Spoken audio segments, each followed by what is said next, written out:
Welcome back, Stasa23 here, back again with some knife therapy, and today I have the Kansept knives Gremlin. Y'all saw this in my unboxing the other day. If you didn't see that video, well, now you're going to see this one. This variant of the Gremlin comes in at $202, and that's with this jungle carbon fiber and the satin blade, but you can get it in various other models. They have it in a stonewashed version, and I think you can get it in satin. You can get it in regular blasted with regular carbon fiber for $169. You can get it with micarta inlays for $169.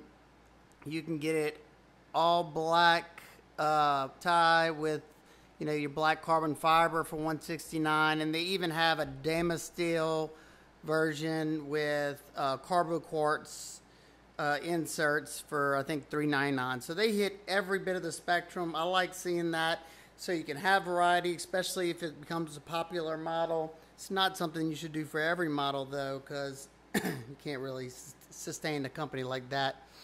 But for anybody who doesn't know, the owner of Kansept used to work at Kaiser Knives, and I don't know what happened there, but left Kaiser, and a bunch of them left Kaiser and started their own company, and now you have Kansept Knives. This is that sub 3-inch knife that I like a lot, but if this doesn't attract you and you like this aesthetic, it has a bigger brother called the Sprite, so go check that out if you don't like your smaller knives. Let's get an idea on the size. You have a total length of 6.85 inches, a blade length of 2.91 inches, a grip area of 3¼ inches from here to here. You have a handle thickness of 0.43 inches, so nice and slim in the handle. You have a closed width of 0.95 inches. And a behind the edge thickness of somewhere in the ballpark of 16 thousandths. So ground nice and thin. It's a fairly good cutter, I will say that. Take a closer look at this drop point, clip point blade with that nice beautiful swedge that goes all the way down to the tip. Nice vertical belt satin on there, or machine satin finish, very reflective. And a fingerprint magnet. It does have a very slight recurve right here in the back that I don't really like, but it wasn't enough for me not to buy the knife. I like how Kansept has their logo nice and non-obtrusive. It's not that big right there. And then you have the model number, the K2003A5, and then the blade steel designation S35 VN steel. And on this side you have the name of the knife, Gremlin. That's something that they could have definitely left off of that, put it on the box or something. I don't think you need that right there, and you don't need the model number on there. That's just my preference, especially in your higher end knives.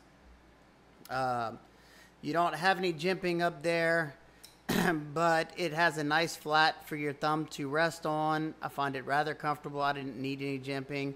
You do have a guard right here from this flipper tab, so I'm not worried about coming up on the knife. I'm not going to be stabbing into metal cans or anything with this knife. You have a nice precise point for piercing. You do have a sharpening notch right there. Your flipper tab has been skeletonized to save on all kinds of weight. No, I'm just kidding. But it has been rounded over. And there is no jimping on the flipper tab, but the flipper tab is cocked back this way. I haven't had any problem flipping this thing. It comes out with authority. It's a perfectly tuned detent, absolutely no detent play whatsoever. Blade came centered up. Like I said, awesome action on ceramic bearing, ceramic detent. And one thing I will note between this and a Kaiser knife, it just seems like they embellish on the details more. You got a crisper detent, at least on this knife from the Kaisers that I've owned. And you're getting, wider varieties of the knives. I don't think I've ever seen Kaiser work with, all these different kinds of carbon fibers. As long as they use the good stuff, I'm good with it. This is void free. I don't see any voids in that carbon fiber, and it's got a nice sheen to it. It is very reflective, and it just looks very nice.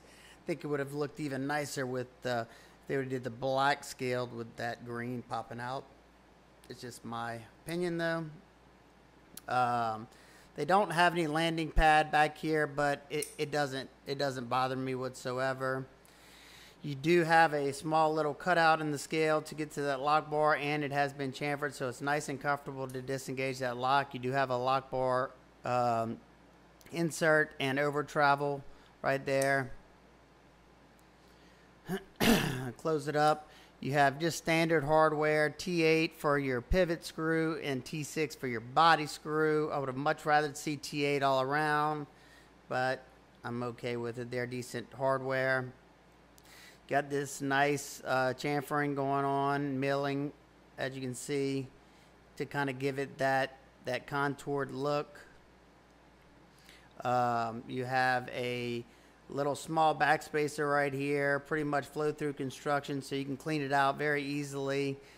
You do have a lanyard loop right there. You have a nice 3D milled contoured pocket clip that's got nice retention on it. Let's check it out in the pocket.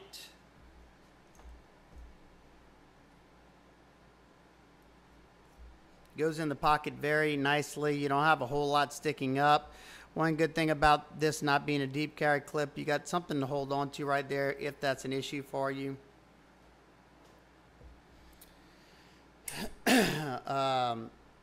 Let's check out the blade to handle ratios nicely. You're not going to come in contact with that tip in the closed position, and you're not going to come in contact with the blade in the closed position either. And in the scales right there, you have the owner,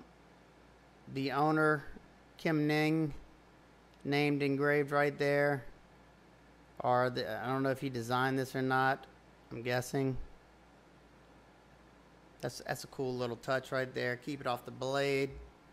I would have liked to see all the other information that they put on the blade in the inside. That would have been nice. What else?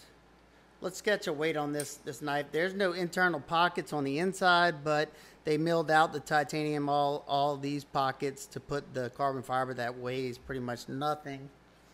Let's see.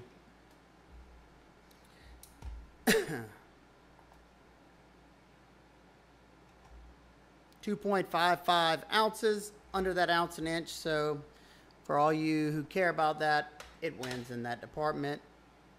Let's get some size comparisons out of the way. Let's go with another competitor to this bad boy is a Kaiser knife, and this is a Kaiser Assassin with my anno that you can't even see because of the lighting.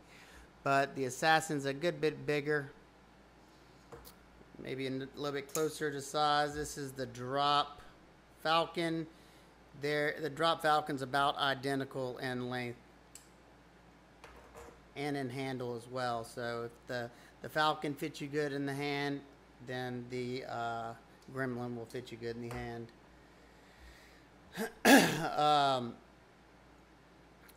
Let's talk about any of my nitpicks and complaints. I would have loved to see them do away with the recurve. I don't think it needed the recurve, but it wasn't a break for me. I'm okay with it. Like I said, they could have kept the model number, just the steel designation would have been fine, and their logo, and then kept the name off the knife. They could have put that in the inside too, if they had to have that other than the box. I would have liked to see T8 hardware throughout. And being that you got this beautiful carbon fiber on this side, I know it would have increased the price, but I would have loved to see it somewhere on the back side as well. that would have just looked really, really classy. But at least you got the same milling patterns on both sides. Ergos of this knife are pretty darn good in my hand. I don't feel that pocket clip at all.